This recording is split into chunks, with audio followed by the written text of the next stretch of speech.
दर्शनं देवदेवस्य दर्शनं पापनाशनं दर्शनं स्वर्गसोपानं दर्शनं मोक्षसाधनम्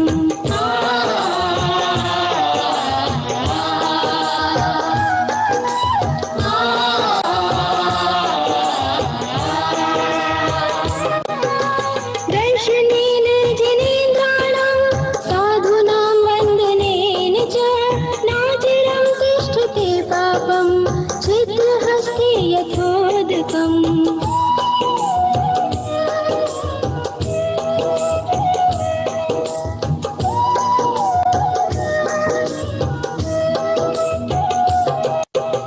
वीतरागमुखं दृष्ट्वा पद्मरागसमप्रभं जन्म जन्म कृतं पापं दर्शनेन विनश्यति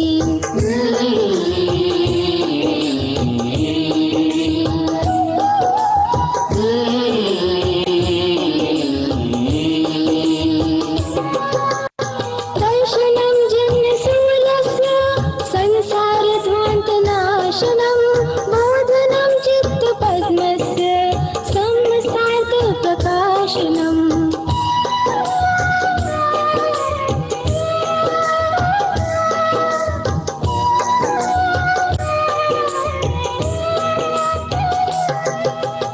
दर्शनं जिन्नचन्द्रस्य सद्मार्गवर्षणं जन्मदाह विनाशाय वर्धनं सुखवारिधिः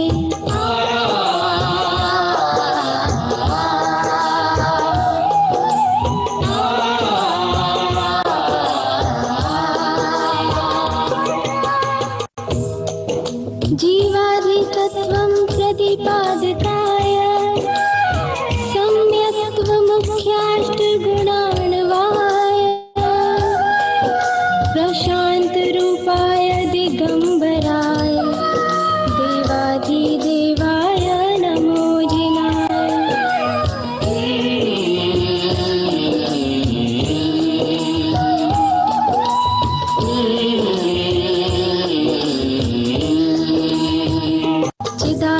चिदानन्दकरूपाय जिनाय परमात्मने परमात्मप्रकाशाय नित्यं सिद्धात्मने नमः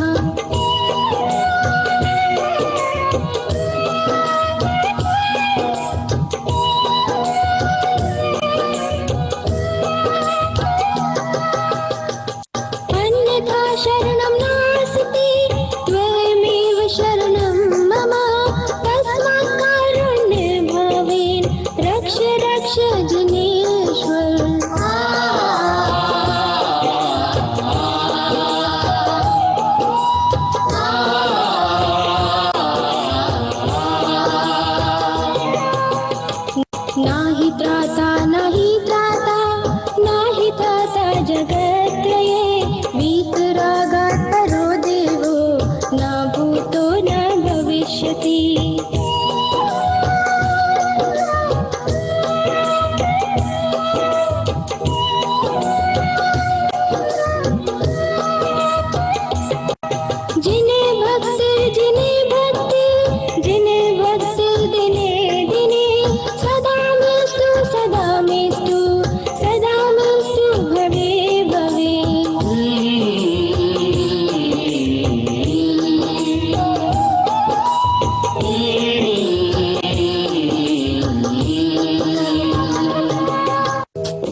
सभी को सादर जय जिनेन्द्र, जय तारण तरण, वंदे श्री गुरु तारणम।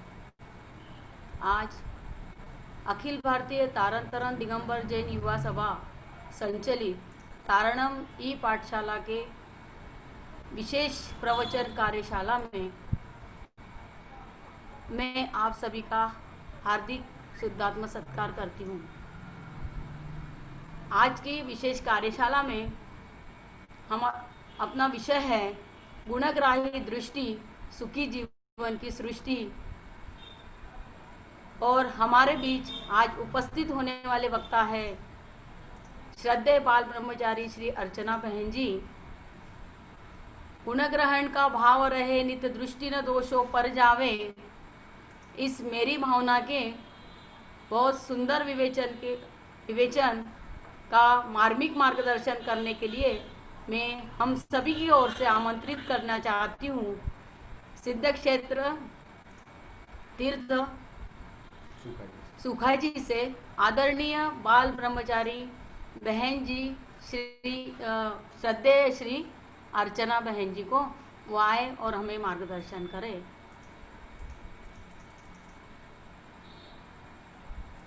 अर्चना दीदी को जिनेन्द्र दीदी। सभी के लिए मेरा जय जिनेन्द्र, जय तारण तरण।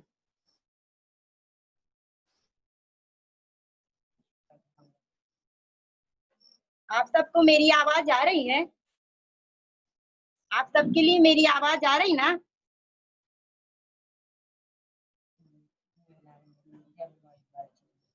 बोलिए सदगुरु तारण तरण मंडलाचार्य जी महाराज की, शुद्धात्म देव की, जिनवाणी मातेश्वरी की। सभी लोग हाथ जोड़ लें।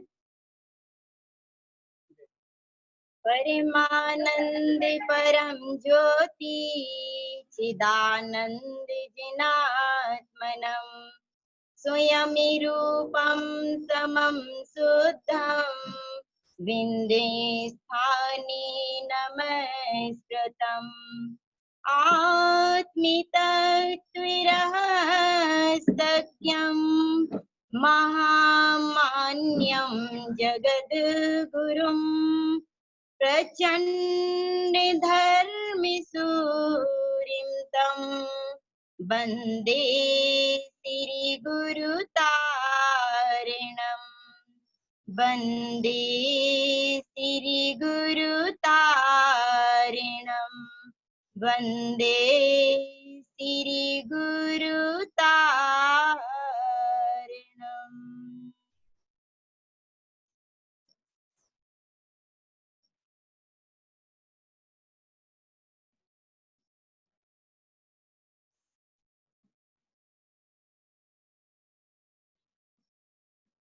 आज के हमारे प्रवचन का विषय है गुणग्राही दृष्टि, सुखी जीवन की सृष्टि।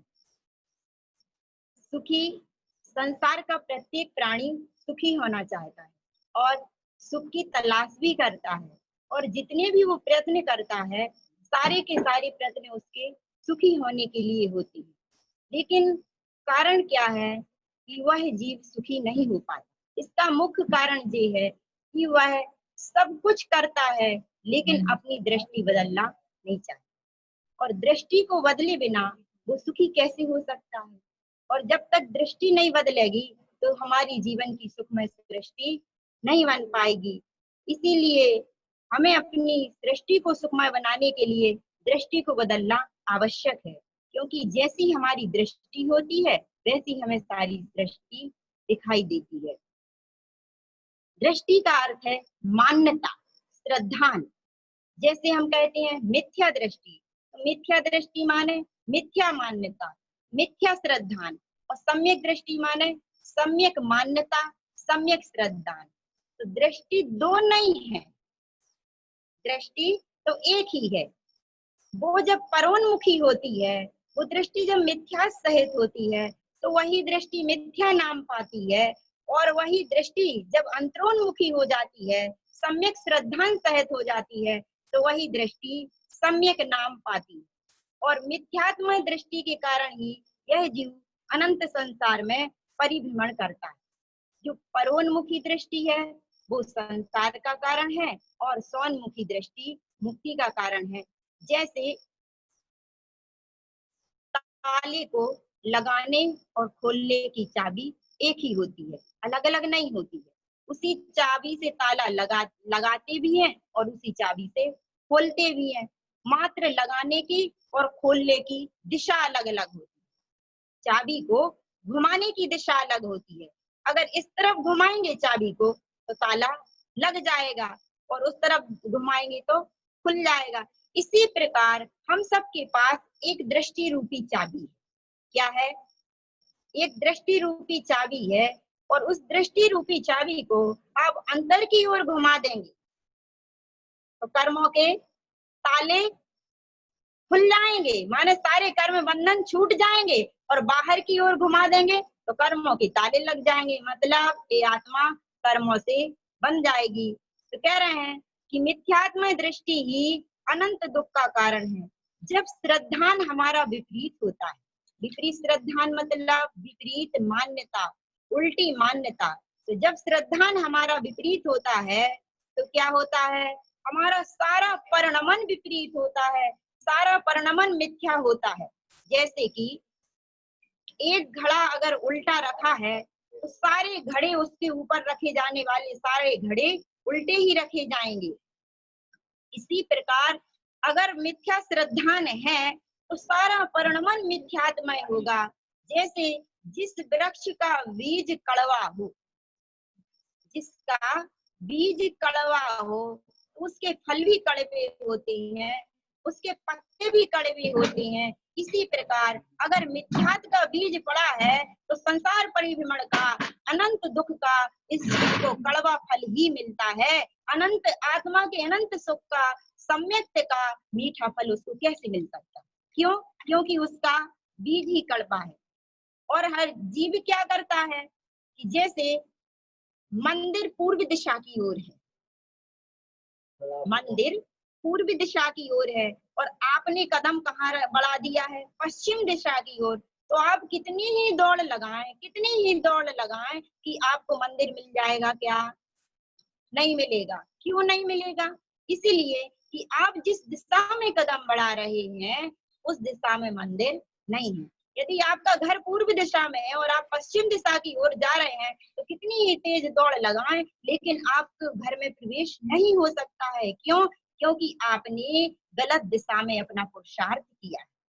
यही बात आचार्य तारण देव कहते हैं कि पुरुषार्थ करना है तो सम्यक दिशा में करना है और सही दिशा में करना है, तभी सुख की प्राप्ति होगी। अगर हम गलत दिशा में पुरुषार्थ करेंगे तो सुख की प्राप्ति होने वाली नहीं है। कहा भी है, विपरीत पथ पर चल कर निरंतर लक्ष्य पाना चाहते हैं, मिथ्यात से अनुराग करके सत्य पाना चाहते हैं। देखो विरोधाभास कितना आज इनके चरण में, नीम के यह बीज बो कर आम खाना चाहते हैं, नीम के यह बीज बो कर आम खाना चाहते हैं। क्या करते कि वो बीज तो नीम का बो रहे हैं और आपको आम के फल की प्राप्ति हो जाए, क्या संभव है? नहीं है। इसी प्रकार सही दिशा में प्रयत्न करेंगे तो उसका सही फल मिलेगा। तीर्थंकर आदिनाथ का पोता और भरत चक्रवर्ती का पुत्र कौन था? मारीची का जीव। साक्षात तीर्थंकर परमात्मा के समुसरण में था, लेकिन वो संसार परिभ्रमण का उसका अंत कब तक नहीं आया? जब तक कि उसकी अंतर की ना दृष्टि बदली और जब तक उसकी मान्यता नहीं बदली। कितने भवों तक समुसरण में जाकर भी वो जीव बाहर आ गया और कितने भवों तक भटका। जब उसकी मान्यता में परिवर्तन हुआ तब जाकर के उसको मुक्ति की प्राप्ति हुई। तो इसलिए कहते हैं कि मनुष्य भाव हमारे लिए आत्म कल्याण करने के लिए मिला। तो इसमें हमें क्या करना है? इसमें हमें अपनी दृष्टि को बदलने का प्रयास करना है, क्योंकि जब तक दृष्टि नहीं बदलेगी तब तक हमारी दृष्टि सुखमय नहीं बन सकती है। मंदिर विधि में हम पढ़ते हैं, उल्टो जीवे अनादि को अबे सुलटन को दाओ, जो अब की सुलटे नहीं तो गहरे गोता खाओ। इसको पढ़ करके हमें ऐसा लगता है कि उल्टो जीव अनादि, तो कैसा उल्टा है? ऐसा उल्टा नहीं है कि उसको उल्टा टांग दिया हो कहीं, ऐसा उल्टा नहीं है। कैसा? अपनी अंतर की मान्यता में उल्टा है, विपरीत मान्यता है, अनादिकाल की इसकी विपरीत मान्यता है, मिथ्यास सहित दृष्टि है। अब सुलटने का मौका मिला है। कौन सी भाव में मौका मिला है? इस मनुष्य भाव में सुलटने का मौका मिला है, अपना आत्म कल्याण करने का मौका मिला है। और अब सुलटन को दाम, और जो अब के सुलटे नहीं सो गहरे गोता खा। निगोद से निकल करके ये जीव आया बड़ी मुश्किल से, कहा है बीता अनंत काल जीविका निगोद में, भुगते रहे जन्म मरण दशा अबोध में, कठिनाई से मिली फिर ये केंद्रीय पर्याय, त्रस जन्म मिलाए से ज्यों अंधे रत्न पाए, इंद्री लही वहाँ फिर 2 3 4 5, मन बिन हुआ असंगी जाना न धर्म साथ, संगी अगर हुआ तो तिर्यंच पशु क्रूर, पाई मनुष्य पर्याय रहा पापों से भरपूर, इस यह मनुष्य देह पाई सौभाग्य है महान। क्या मिल गई फिर? पहले वहां से निकल करके त्रस पर्याय में गया, 2 इंद्री 3 इंद्री 4 इंद्री 5 इंद्री हुआ तो असंगी हो गया। कितने महान पुण्य के उदय से इस जीव को मनुष्य का भाव मिला है, कितने जन्मों का कितना पुण्य इसने इकट्ठा किया होगा। एक भजन में पढ़ते हैं, मेरे पिछले जन्म के अच्छे कर्म मुझ जैनी कुल परिवार मिला, मेरे पिछले जन्म के अच्छे कर्म मुझ जैनी कुल परिवार मिला, मुझे जैन धर्म मिल गया, मुझे जैन कुल मिल गया। इतना सब सुयोग पा करके भी अगर हमने अपना काम नहीं बनाया तो ये हमारा दुर्भाग्य ही कहा जा सकता है।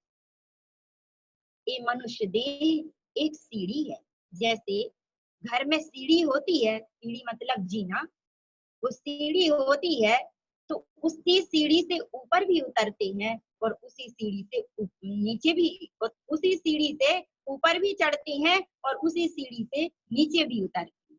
चढ़ने और उतरने की सीढ़ी एक ही होती है, अलग अलग नहीं लगाई जाती है।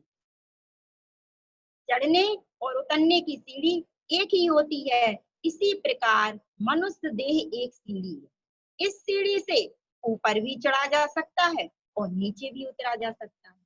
ऊपर चढ़ करके आप प्रभु बन सकते हैं और नीचे उतर करके पशु बन सकते हैं। निर्णय आपके हाथ में है कि आपको क्या बनना है, आपको पशु बनना है कि परमात्मा बनना है। आप जीवन को तीर्थ भी बना सकते हैं और जीवन को तमाशा भी बना सकते हैं। आपको जीवन को तीर्थ बनाना है या तमाशा बनाना है, इसका निर्णय हमें खुद करना होगा। यदि हमने अपनी दृष्टि बदल ली, परोन्मुखी दृष्टि हटकर के स्वभाव के सन्मुख हो गई, तो ये परमात्मा बनने का मार्ग है। और यदि मिथ्या सहित दृष्टि रही तो ये क्या है? 2 इंद्री 3 इंद्री 4 इंद्री आदि पर्याय में जाकर के जीव परिभ्रमण करता है। तो यदि हमारी दृष्टि सम्यक है तो हमारा हित है, और दृष्टि अगर मिथ्या है तो अहित है। चाकू से महिलाएं सब्जी बनाती, क्या बनाती हैं? सब्जी बनाती हैं तो कैसा चाकू पकड़ती है? सीधा। तो चाकू अगर सीधा चलेगा तो सब्जी बनेगी, और चाकू अगर उल्टा चल गया तो क्या बन जाएगा? अंगुलियां बन जाएंगी। तो इसलिए इसी प्रकार यदि हमारी दृष्टि सम्यक है तो हमारा हित होगा, और यदि दृष्टि परोन्मुखी है तो अहित होगा। आचार्य तारण तरण देव दृष्टि की महिमा बताते हुए कमलवती से ग्रंथादि राज की 6वें नंबर की गाथा में कहते हैं, कम सहावमिखिपिनम उत्पत्ति क्षिपि दृष्टि सा भावम चेयन रूप संयुक्तम गल्यम विलयंति कम में बंधानम। अर्थात कर्मों का उत्पन्न होना और क्षय होना दृष्टि के सद्भाव पर निर्भर करता है। चेयन रूप संयुक्तम, यदि दृष्टि अपने चैतन्य स्वरूप परमात्मा स्वरूप से संयुक्त होती है तो क्या होता है? गल्यम विलयंति कम बंधन, इससे अनेक कर्मों के बंधन, अनादि के लगे कर्म एक समय में गल जाते हैं और विला जाती है। इसी बात को आचार्य तारण तरण देव ममल पाहुणी ग्रंथ की 32वें नंबर की फूलना जिनेन्द्र बिंद छंद गाथा में कहते हैं, कमठ गठ तमय निठ ममल भाव छिन्नयम। क्या कह रहा है? 8 कर्मों के गट्ठा, ढेर के ढेर अपने ममल स्वभाव की दृष्टि से क्या हो जाते हैं? छिन्न भिन्न हो जाते हैं, नष्ट हो जाते हैं। एक समय की स्वभाव दृष्टि की महिमा है। जैसे घास का बहुत बड़ा ढेर लगा है, उस ढेर को जलाने के लिए आपको क्या उतनी ही बड़ी अग्नि चाहिए? क्या चाहिए? उस घास के ढेर को जलाने के लिए क्या उसके ढेर के बराबर अग्नि चाहिए? एक चिंगारी चाहिए। एक जरा सी चिंगारी घास के उस बड़े ढेर को जला करके राख कर देती है। इसी प्रकार एक समय की स्वभाव दृष्टि अनादि के लगे कर्मों को क्षण भर में जला करके भस्म कर देती। कहा भी है, बोध की थोड़ी सी हरियाली बहुत है, ज्ञान की थोड़ी सी उजियारी बहुत है, राख बन जाएगा सब अज्ञान मन का, ज्ञान की एक चिंगारी बहुत। इस प्रकार यदि दृष्टि सम्यक है तो अनंत कर्मों की निर्जरा है, और दृष्टि मिथ्या है तो अनंत कर्मों का बंध है। आचार्य तारण तरण देव कहते हैं कि निमिष निमिष लेहु, हे आत्मन, पलक झपकने मात्र के लिए ही सही अपने स्वभाव का अनुभव कर लो, अपने स्वभाव की दृष्टि कर लो। हमें बाहर में कुछ नहीं बदलना, एकमात्र अपनी मान्यता को बदलना है, अपनी दृष्टि को बदलना है। यदि हमारी मान्यता बदल गई, दृष्टि बदल गई, तो हमें सारी सृष्टि बदली हुई नजर आएगी। कहा भी है, किसने कहा निकल तू घर से महले अटारी छोड़ दे, जो है जहां वहीं रहने दे, दृष्टि अपनी मोड़ ले। क्या करना है? भरत चक्रवर्ती थे, उनने वो घर में ही रहकर बैरागी थे। क्यों? क्योंकि उनकी दृष्टि अंतरोन्मुखी थी, तो घर में ही रहकर सुखी थे। इसीलिए हम अपनी दृष्टि और मान्यता को बदल कर ही सुखी हो सकती। आचार्य तारण तरण देव श्री उपदेश शुद्ध सार जी ग्रंथ में उनने दृष्टि के संबंध में बहुत सारी गाथाएं कहा है कि दृष्टि जब प्रपंच भावों में लगती है, उसे देखती है, तो इससे पर्याय स्वभाव ही उत्पन्न होता है। कहा है, दिट्ठी प्रपंच भावम दिट्ठी वन पजाय सा भावम जिन स्वभाव स्वभावम अतीन्द्रिय दिट्ठी कम विरयंती। दृष्टि जब प्रपंच भावों में लगती है तो ऐसी दृष्टि से पर्याय स्वभाव ही उत्पन्न होता है। क्या उत्पन्न होता है? पर्याय स्वभाव ही उत्पन्न होता है। और वही दृष्टि जब अपने वीतराग स्वभाव का सहकार करती है, अपने अतीन्द्रिय स्वभाव का सहकार करती है, तो ऐसी दृष्टि से सारे कर्म मिला जाते हैं। इस दृष्टि की माया अकथ है और अपरंपार है यही जहाँ बंधन वही यह मोक्ष की भी द्वार है। फिर पंच रचने के समय बुनती की यह संसार है, और निज रमण के समय बन जाती यही पतवार है।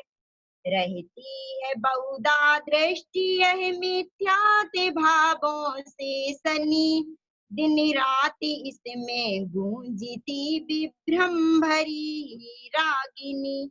पर जब कि निज आनंद रत हो यही बजाती बांसुरी, होकर अतीन्द्रिय भाव सब कट जाते कर्म सब आसुरी। संकल्प और विकल्पमय होती अरे जब दृष्टि है, दिखती उसे तब देह की बस देह की ही सृष्टि है। लेकिन जहाँ फूटी किससे ज्ञान की दीवालियां, राग आदि दोषों की बिखर जाती वहीं पर प्यालियां। यह दृष्टि उलझी ही पड़ी रहती है इस संसार में, रोती है उसकी जीत में, हंसती है उसकी हार में। यदि आत्मा से एक क्षण यही जोड़ ले अपनी कड़ी, तो टूट कर गिर जाए तड़ तर कर्म की सब हथकड़ी, तो टूट कर गिर जाए तड़ तड़ कर्म की सब हथकड़ी। आचार्य तारण देव कहते हैं कि सौनमुखी दृष्टि से अनंत कर्मों की निर्जरा होती है और परोन्मुखी दृष्टि से अनंत कर्मों का बंध होता है। अपने लक्ष्य पर जहाँ दृष्टि है तो वहां सिद्धि की प्राप्ति होती है। लक्ष्य पर दृष्टि कैसे रहती है? जिस ज्ञानी की दृष्टि अपने स्वभाव पर हो जाती है तो फिर वो उसकी सूरत नहीं भूलता। आचार्य तारण देव ने श्री छद्मस्त वाणी जी ग्रंथ में एक बहुत सुंदर सूत्र दिया। नट नाट घट घाट सट साट बट लट लाट झट झाट नट नाट पेलनी पात्र और सर्व लखु प्रिय प्रमाण। सबसे पहले क्या है? नट नाट। नट नाट का अर्थ क्या है? जैसे नट रस्सी पर चलता है, नट जैसे रस्सी पर चलता है तो सारे लोग मनोरंजन करते हैं, नीचे खड़े होकर तालियां बजाते हैं और कितना शोर करते हैं, लेकिन वो नट जो रस्सी पर चल रहा है वो सब कुछ दिखाता है कर्तव्य, लेकिन बैलेंस पर ध्यान रहता है। उसका काय पर ध्यान रहता है? उसका रस्सी पर ध्यान नहीं रहता, उसका मनोरंजन करने वाले लोगों पर ध्यान नहीं रहता, उसका ध्यान कहाँ रहता है? बैलेंस पर रहता है। अगर एक क्षण भी वो बैलेंस भूल जाए तो गिर पड़ेगा तत्काल रस्सी। इसी प्रकार ज्ञानी जन संसार में सबके बीच उठते बैठते हैं, सबसे चर्चा करते हैं, सब कुछ करते हैं, लेकिन उसकी सूरत कहाँ रहती है? अपनी स्वभाव पर रहती है। इससे एक क्षण के लिए भी वो विचलित नहीं होता। इसका नाम है नट नाट। नट नाट के बाद क्या आता है? घट घाट। सूत्र सुनने में तो बहुत छोटे लगते, लेकिन बहुत गंभीर रहस्य और अर्थ को लिए हुए हैं। क्या है? सतसंज्ञा के दोहरे जो नाभिक के तीर, और देखन में छोटे लगे और घाव करें गंभीर। ऐसे ही गुरुदेव के ये सूत्र एक गंभीर अर्थ को लिए हैं। घट घाट माने क्या? जैसे महिलाएं पहले के जमाने में, अभी भी कहीं कहीं जाती हैं महिलाएं कुएं पर पानी भरने, तो महिलाएं कुएं पर पानी भरने जाती थी, घाट पर पानी भरने जाती थी और घाट पर पानी भरने जाती थी, वहां से घट भर करके लाती। घट माने घड़ा, और एक के ऊपर एक घड़ा रखती थी और दोनों हाथ छोड़ देती थी और आपस में महिलाएं बातचीत करते हुए जा रही हैं। लेकिन उन महिलाओं का ध्यान कहाँ पर है? सिर पर रखे घड़े पर। यदि एक क्षण के लिए भी वो घड़े की सूरत भूल जाएं तो क्या होगा? उनके सिर से घड़ा कभी भी गिर सकता है। इसी प्रकार ज्ञानी जन संसार में रहते हैं, लेकिन अपने स्वरूप की दृष्टि रहती है, उसकी सूरत नहीं भूलते। घट घाट। फिर होता है सट साट। सट साट मतलब उपयोग को अपने स्वभाव से सटा करके चलते हैं, उपयोग में अपने स्वभाव की सूरत रखते हैं। लट लाट। लट माने सम्यक दर्शन, सम्यक ज्ञान और सम्यक चार्य। ये तीन लड़ हैं और इनकी लाट माने इनका अभेद रत्नात्रय का अनुभव करो। लट लाट का अर्थ है। और झट झाट मतलब झट मतलब जल्दी, अपने स्वभाव का अनुभव जल्दी कर लो, झटपट निश्चित कर लो। पंडित दौलत राम जी कहते हैं, जब लो न रोग जरा गहे तब लो झटति निज हित करो।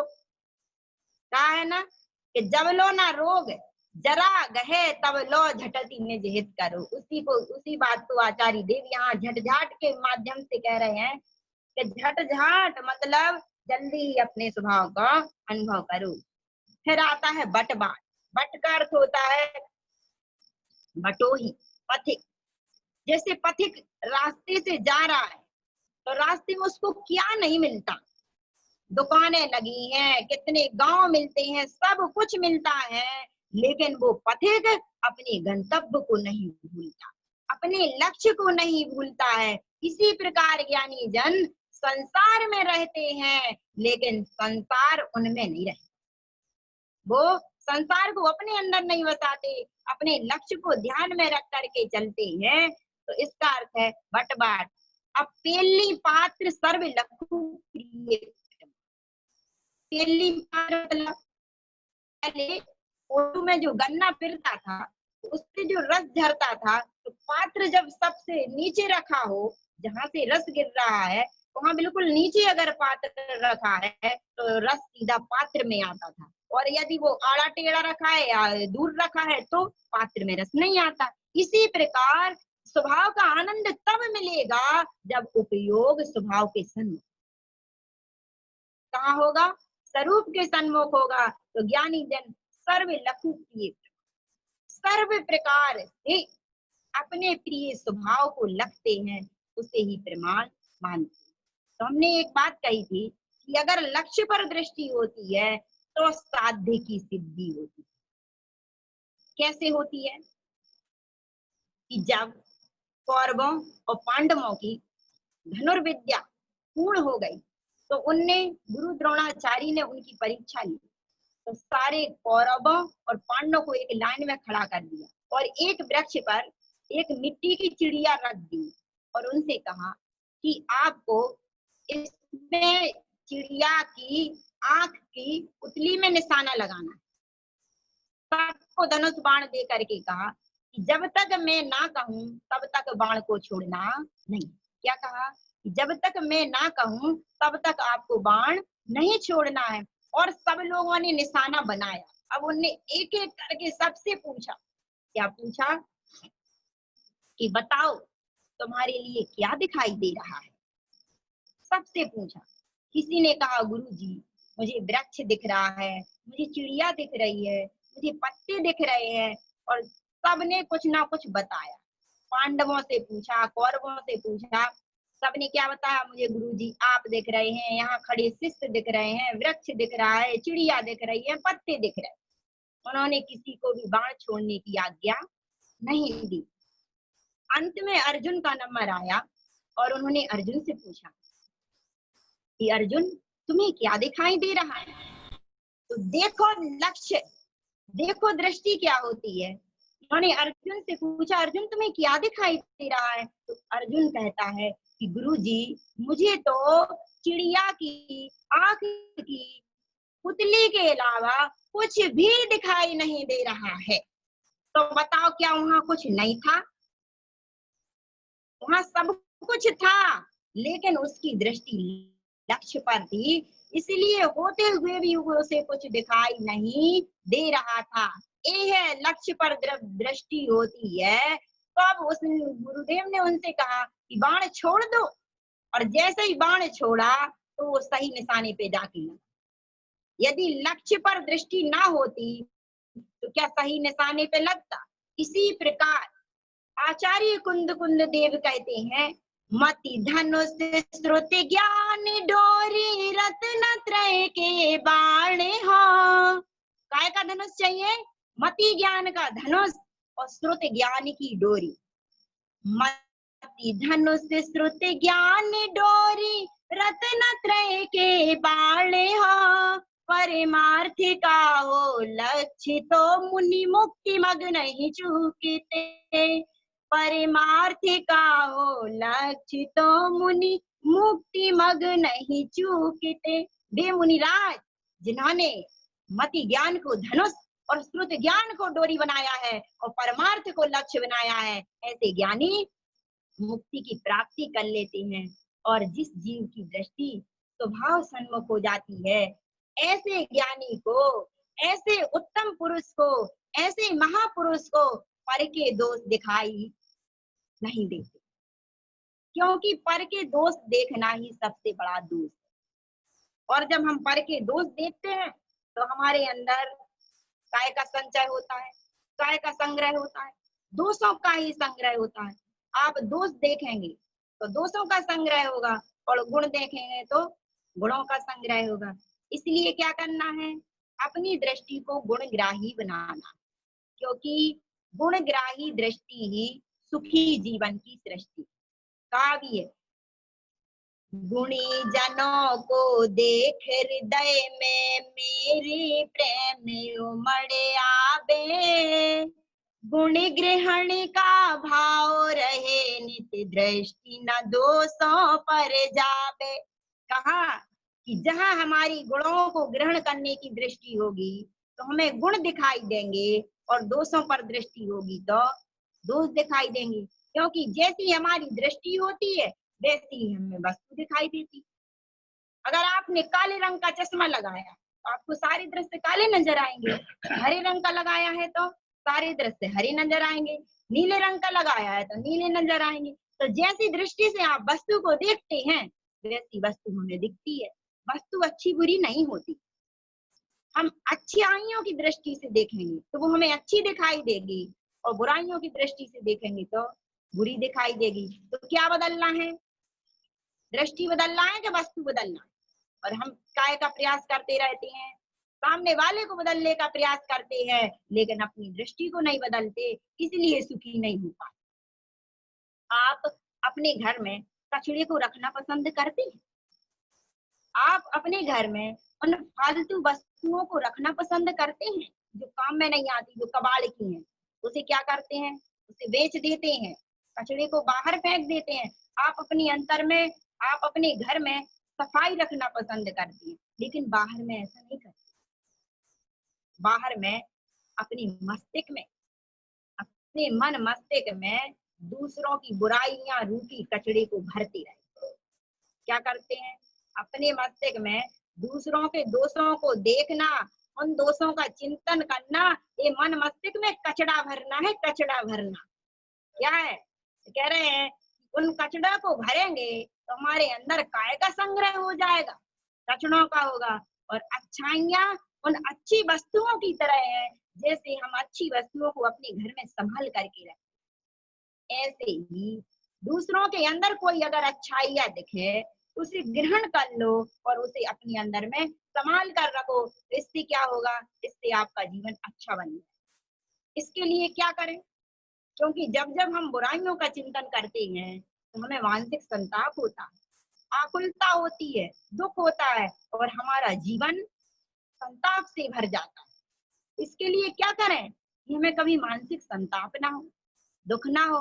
तो अपने दिल में दो चीजों का होना जरूरी है, एक तो कब्रिस्तान और दूसरा मंदिर। अब आप लोग सोच रहे होंगे कि दीदी आप ये क्या कह रही हो, कब्रिस्तान भी कभी घर में बनाया जाता है?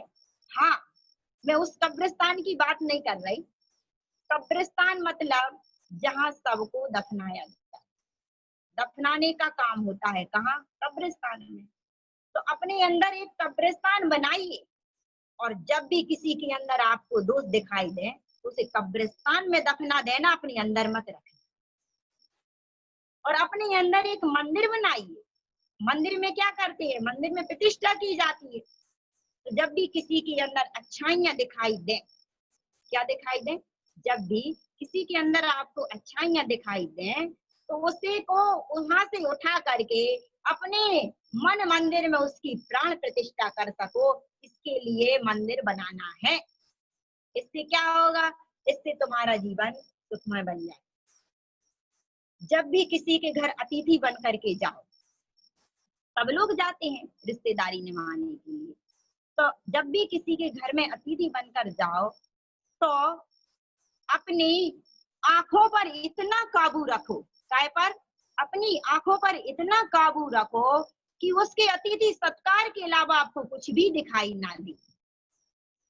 और जब घर से बाहर निकलो तो अपनी जुबान पर इतना काबू रखो कि उसके घर का राज और इज्जत सलामत बनी रहे। मेरे कहने का अभिप्राय आप लोग समझ गए होंगे, क्या है कि उसके घर का राज और इज्जत सलामत बनी रहे। इसके लिए क्या होता है? इसके लिए हमारे अंदर अच्छाइयां होंगी, और अगर हम दूसरों बाहर जाकर के उसकी बुराई कर देंगे तो क्या होगा? उसका मन भी दुखी हो जाएगा और फिर उससे तुम्हारे क्या होंगे? हमेशा हमेशा के लिए संबंध बिगड़ जाएंगे। इसलिए क्या करना है? हमेशा अच्छाइयों पर दृष्टि रखना है, क्योंकि हम अच्छाइयां ग्रहण करेंगे तो हमारे अंदर अच्छाइयों का संचय होगा। जैसी हमारी दृष्टि होती है वैसी हमें वस्तु दिखाई देती। एक व्यक्ति कहीं से आया और बाहर, गांव के बाहर एक पेड़ के नीचे बाबा जी बैठे थे। बाबा जी से उस व्यक्ति ने पूछा, बाबा जी मुझे बताइए इस गांव के लोग कैसे हैं? तो बाबा जी ने पूछा, जहाँ से तुम आए हो उस गांव के लोग कैसे हैं? मैंने कहा, बाबा जी उस गांव के लोग तो बहुत बुरे हैं, इसलिए मैं वो गांव छोड़ करके यहाँ आया हूँ और आपसे पूछ रहा हूँ कि आप बताएं इस गांव के लोग कैसे हैं। तो बाबा जी कहते हैं, जहाँ से तुम आए हो जैसे वहाँ के लोग थे वैसे भी यहाँ के लोग हैं। तो व्यक्ति चला जाता। थोड़ी देर बाद एक दूसरा व्यक्ति आता है, वो भी वो वैसा ही प्रश्न बाबा जी से करता है कि इस गांव के लोग कैसे हैं। तो बाबा जी उससे प्रश्न करते हैं, जहाँ से तुम आए हो उस गांव के लोग कैसे हैं? तो वो व्यक्ति कहता है कि बाबा जी उस गांव के लोग तो बहुत खराब है। क्या कहा? उस गांव के लोग तो बहुत खराब हैं, वैसे यहाँ के लोग मिलेंगे। वहां पास में एक से बैठा था और वो कहता है कि बाबा जी आपने एक ही प्रश्न के दो अलग अलग उत्तर क्यों दिए? एक कहता है वहाँ के लोग अच्छे हैं और एक कहता है वहाँ के लोग बुरे हैं। तो बाबा जी कहते हैं कि मैंने उसकी दृष्टि के अनुसार ही उत्तर दिए। एक को उस गांव में एक भी व्यक्ति अच्छा नहीं मिला तो यहाँ कैसे मिल सकता है, और एक को उस गांव में कोई व्यक्ति बुरा नहीं मिला तो यहाँ कैसे मिल सकता? तो जैसी हमारी दृष्टि होती है वैसी हमें दृष्टि दिखाई देती है। जब राम और रावण का युद्ध समाप्त हो चुका और सीता जी को अयोध्या वापस लेकर आए और आपस में चर्चा चल रही थी। क्या चर्चा चल रही है आपस में? सीता जी कहती हैं कि बगिया के फूल सफेद थे और हनुमान जी कहते हैं कि बगिया के फूल लाल थे। अब दोनों में आपस में बहस छिड़ गई, बगिया के फूल सफेद थे लाल थे। मैंने कहा चलो इसका निर्णय कौन करेगा? इसका निर्णय रामचंद्र जी करेंगे। उनके पास जाते हैं और कहते हैं कि प्रभु आप बताइए कौन किसका उत्तर सही है? तो वे कहते दोनों के उत्तर सही है। सीता जी शांत रस में डूबी थी, इसलिए उन्हें बगिया के फूल कैसे दिखाई दे रहे थे? सफेद दिखाई दे रहे थे। और तुम्हारे अंदर रावण के प्रति क्रोध आ रहा। क्या आ रहा था? क्रोध आ रहा था कि ये दुष्ट ने ऐसी सती साध्वी का अपहरण किया है, इसलिए उसे तुम्हें बगिया के फूल लाल दिखाई दे रहे थे। फूल तो सफेद ही थे लेकिन तुम्हारी जैसी दृष्टि दिखाई दे रहा था। हमारी दृष्टि अगर दोषों पर है तो हमें दोष दिखाई देते हैं, यदि गुणों पर है तो हमें गुण दिखाई देते हैं। इसीलिए क्या करना है? अपनी दृष्टि को गुणग्राही बनाना है।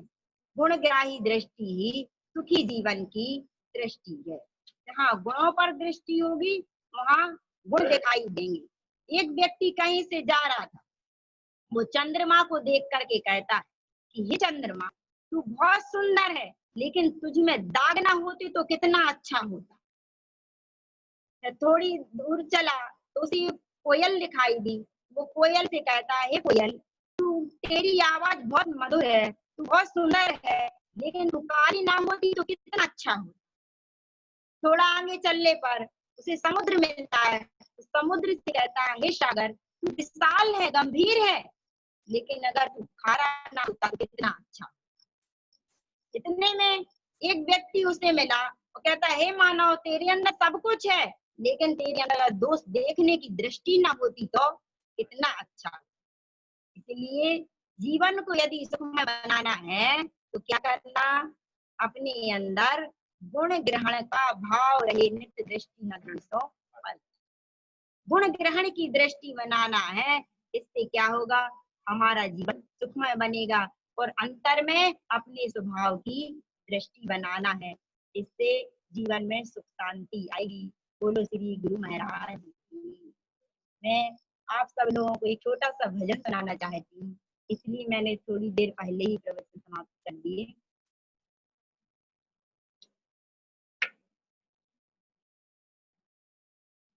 तेरा सुख तुझ में ही रहा, ऐसा श्री दिनबर ने कहा।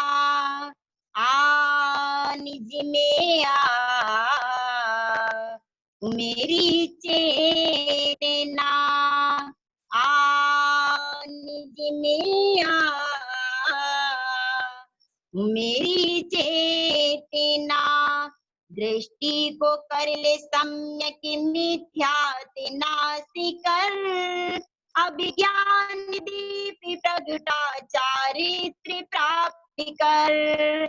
दृष्टि को कर ले सम्यक मिथ्याति नाश कर, अभिज्ञान दीप प्रगटा चारित्र प्राप्त कर। रागी कभी द्वेषी कभी उलझा रहा मन, मिली नहीं शांति कभी करता रहा भ्रमण। मिले तुझे जग में जिनबर शरण महान, तेरा सुख ही तुझ में ही रहा, ऐसा श्री दिनबर ने कहा। निज में मेरी चेतना, निज में मेरी चेतना, निज में मेरी चेतना।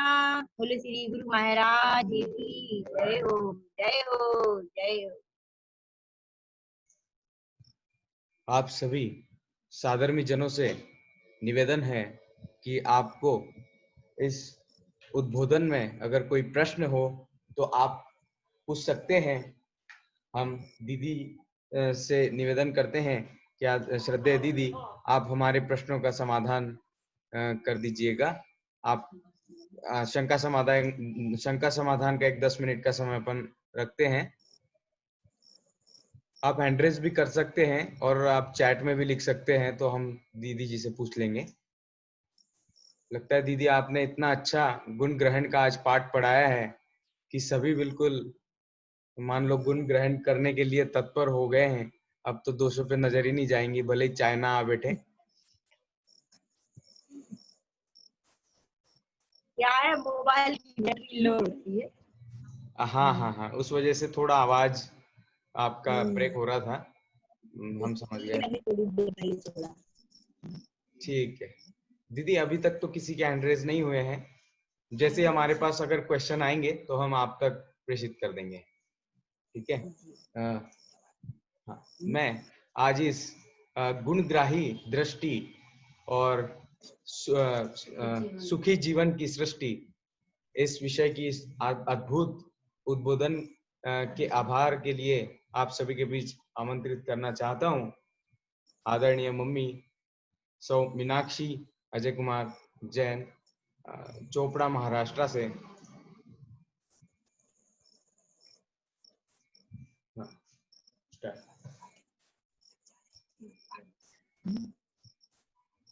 सभी को सादर जय जिनेन्द्र, जय तारंतरण। आज आदरणीय दीदी द्वारा गुणग्राही दृष्टि, सुखी जीवन की सृष्टि, ये बहुत अच्छा सब्जेक्ट हमारे सामने रखा गया, जिसमें कहते हैं कि यदि हम कोई बगीचे में जाते हैं और यदि हम फूल चुनेंगे तो हमारे पास फूल जमा होंगे, एकत्रित होंगे, और यदि हम कांटे की ओर जाएंगे तो हमारे पास कांटे ही जमा रहेंगे। हमें निर्णय करना है कि हमें फूल चाहिए या कांटे। उसी प्रकार गुण और दोष है। जिस प्रकार हमें यदि खुद के अंदर के दोष निकालना है, क्योंकि हमारा जो मनुष्य को मिला है हमको, वो तो वीतरागता की ओर ले जाने वाला है। हमें राग द्वेष से परे होकर यदि वीतरागता प्रकट करना है तो हमें गुणों को ही प्रकट करना है अपने। तो दोषों को निकालने के लिए दीदी ने बहुत अच्छा आचार्य श्रीमद जी तारण तरण मंडलाचार्य जी के ग्रंथों का आधार लेकर ममल पाहुड़ उसमें और भी ग्रंथों का सहारा लेकर नटनाट, घटघाट, सतसात, लटलाट, झटझाट, इनका बहुत अच्छा मार्मिक अर्थ भी हम लोगों को समझाया कि जैसे भी हम संसार में रह रहे हैं, लेकिन हमारी दृष्टि ये हमारे निज स्वरूप पे ही चाहिए। और बहुत अच्छा मार्मिक सरल उदाहरण देकर हमको हमारे जीवन में हम दोषों से कैसे बचे, गुण कैसे ग्रहण करें, इसका बहुत ही सुंदर विवेचन आज आदरणीय दीदी के द्वारा हुआ। दीदी की बात शॉर्ट में कहने के लिए मैं 4 लाइनें आपके सामने प्रस्तुत करना चाह रही हूँ। नजर को बदलिए नजारे बदल जाएंगे, नजर को बदलिए नजारे बदल जाएंगे, सोच को बदलिए सितारे बदल जाएंगे, सोच को बदलेंगे तो सितारे बदल जाएंगे।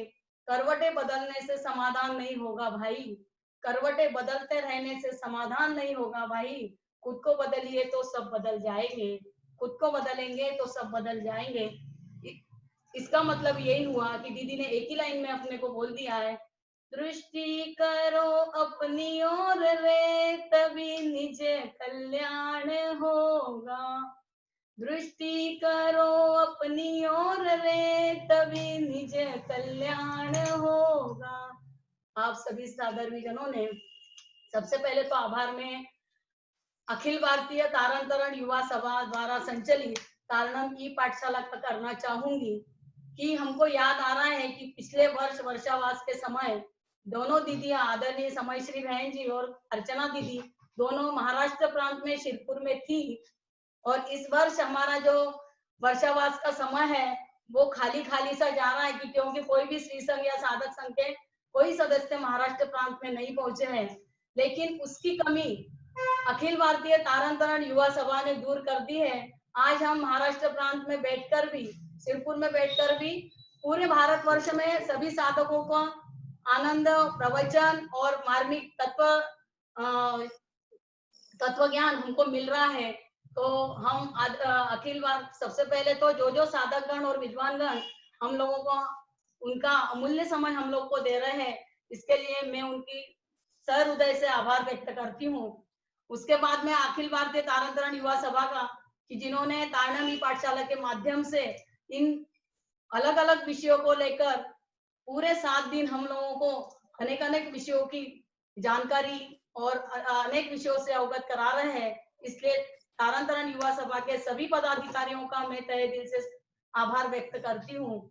और सबसे बड़ा आभार होता है कि प्रोग्राम विद्वान भी अवेलेबल है और पहुंचाने के लिए ई धारा भी है, इलेक्ट्रॉनिक माध्यम भी, ऑनलाइन जरिया भी है। लेकिन जो सभी पार्टिसिपेंट साधर्मी भाई बहने अपना अमूल्य समय निकालकर और घर में बैठे बैठे ही इस सभी प्रोग्राम का आनंद ले रहे हैं, उनका तो मैं सबसे ज्यादा हृदय से आभार व्यक्त करती हूँ। क्योंकि यदि वक्ता के वचन तभी निकलते हैं जब होनहार श्रोता और भव्य श्रोता सामने हो। तो इसी प्रकार मैं आप सभी का आभार व्यक्त करती हूँ।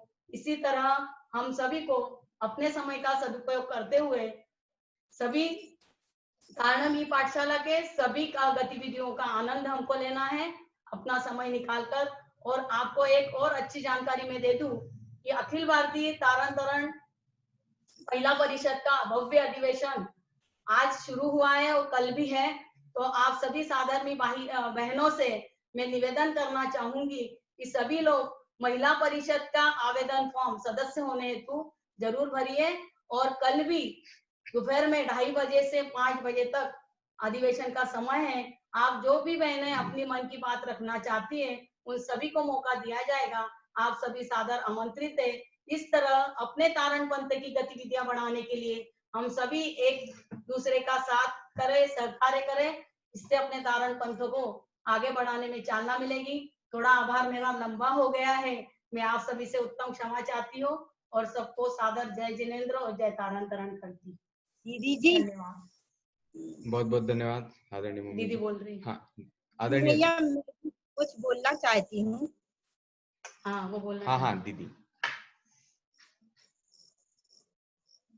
युवा सभा के सभी युवा साथियों को मैं बहुत बहुत आशीर्वाद और साधुवाद देना चाहूंगी कि जिनके सहयोग के माध्यम से आप सभी घर बैठे धर्म लाभ ले रहे हैं। मुझे आज ऐसा महसूस हुआ कि मैं सुखद में बैठ करके आप सबके बीच में प्रवचन कर रहे हैं। आप सब लोग भले ही सामने दिखाई नहीं दे रहे हैं, लेकिन जो जो लोग मुझसे जुड़े हैं मुझे बहुत खुशी हो रही है कि अगर हम यहाँ प्रवचन करते तो 4 लोग ही सुनते, लेकिन जब इसके माध्यम से मैंने बोला, इतने सारे लोगों ने धर्म लाभ लिया, तो मेरे लिए बहुत खुशी की बात है। और जो जो लोग इस चीज से जुड़े हैं, प्रत्यक्ष अप्रत्यक्ष रूप में जो जो इसका सहयोग कर रहे हैं, वो बहुत वो सभी लोग धन्यवाद के पात्र हैं, क्योंकि इसके माध्यम से जो धर्म की भावना हो रही है। अगर एक जगह कार्यक्रम होता तो एक ही समाज के लोग लाभ ले पाते, लेकिन आज मोबाइल के माध्यम से ये सारे लोग धर्म का लाभ ले रहे हैं, तो बहुत प्रभावना का विषय है। और समस्त महिला मंडल, आज मैंने देखा मीटिंग जो अखिल भारतीय महिला परिषद की जो मीटिंग हुई, बहुत खुशी हुई मेरे लिए कि इतनी सारी महिलाओं ने उसमें भाग लिया और सबने अपने अपने विचार प्रस्तुत किए और सबने अपने किसी ने भजन वगैरह प्रस्तुत किए। तो उनकी सक्रियता देख कर बहुत खुशी हुई कि ऐसे ही सामाजिक स्तर पर प्रोग्राम होते रहे। और इससे क्या होता है कि हमारे लिए प्रभावना होती है समाज की और एक दूसरे से जुड़ने का अवसर मिलता है। ऐसे प्रभावना के काम आप सभी करते रहे। बोलो श्री गुरु महाराज की। आदरणीय दीदी, तारणमी पाठशाला की गतिविधियां आपको विदित है ही। इसमें मैं आपके माध्यम से सभी पार्टिसिपेंट्स को बता देना चाहता हूं कि विगत कुछ वीक्स में, मतलब विगत कुछ हफ्तों में, सप्ताहों में हमने पदस्थ और पिंडस्थ ध्यान की प्रायोगिक कक्षाएं आदरणीय पंडित जी सुनील जी भिलाई इनके द्वारा हमें मार्गदर्शन मिला था पदस्थ और पिंडस्थ ध्यान का।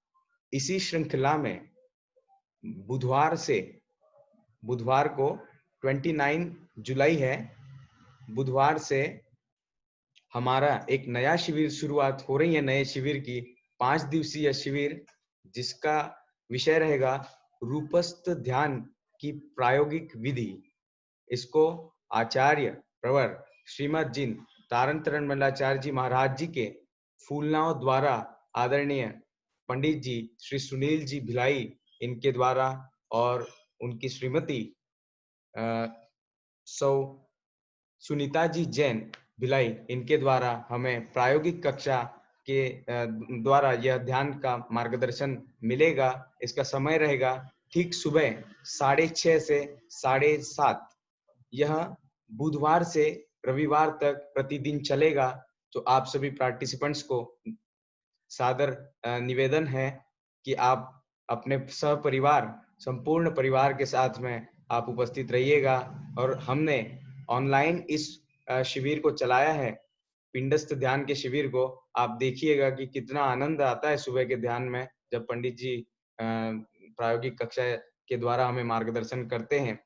तो हम नहीं चाहते कि समाज के कोई भी बंधु वर्ग, कोई भी हमारे समाजगण इस अद्भुत कक्षा से वंचित रह जाएं। इसलिए हम बार बार निवेदन करते हैं। आपको इसकी और भी जानकारी जो है वो हम ग्रुप पे दे देंगे, व्हाट्सएप ग्रुप के द्वारा। तो कल हम मिलते हैं 8 से 9 की 6 डाला क्लास में। स्तुति के द्वारा आज की कार्यशाला की हम समापन करते हैं। आदरणीय दीदी, हमारा निवेदन है कि आप स्तुति हमें कराएगी आज।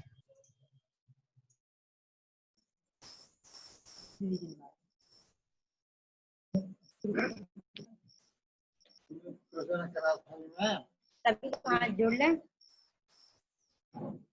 सिरी जिन्नी बाणी जिन्नी बरी बाणी जग जीवों को सुख दानी मोह विनाशक तत्व विकासक भव किरणों के मन आने पूर्ण ज्ञान के महासिंधु से रत्नात्रय के रत्न मिले ज्ञान भानु का उदय हुआ है भाग्यों के कमल खिले मोह मान अज्ञान के मेरे को ज्ञान किरण से दूर किया सुनय जगाती पुनः भगाती त्यागवाद का मार्ग दिया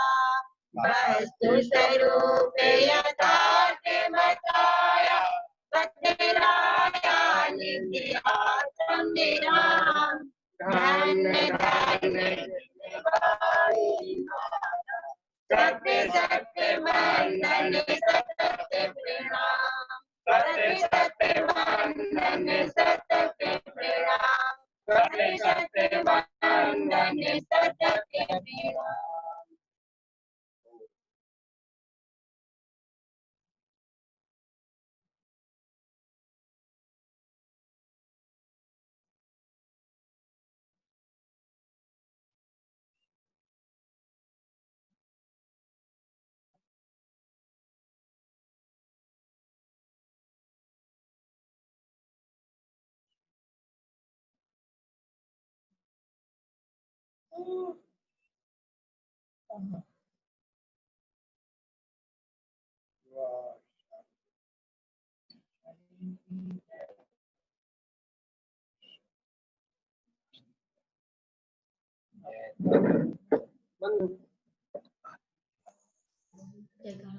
बोलिए श्री गुरु तारतम्य मंगलाचार्य जी महाराज की जय हो। जय सादर जय जिनेन्द्र जय तारतम्य।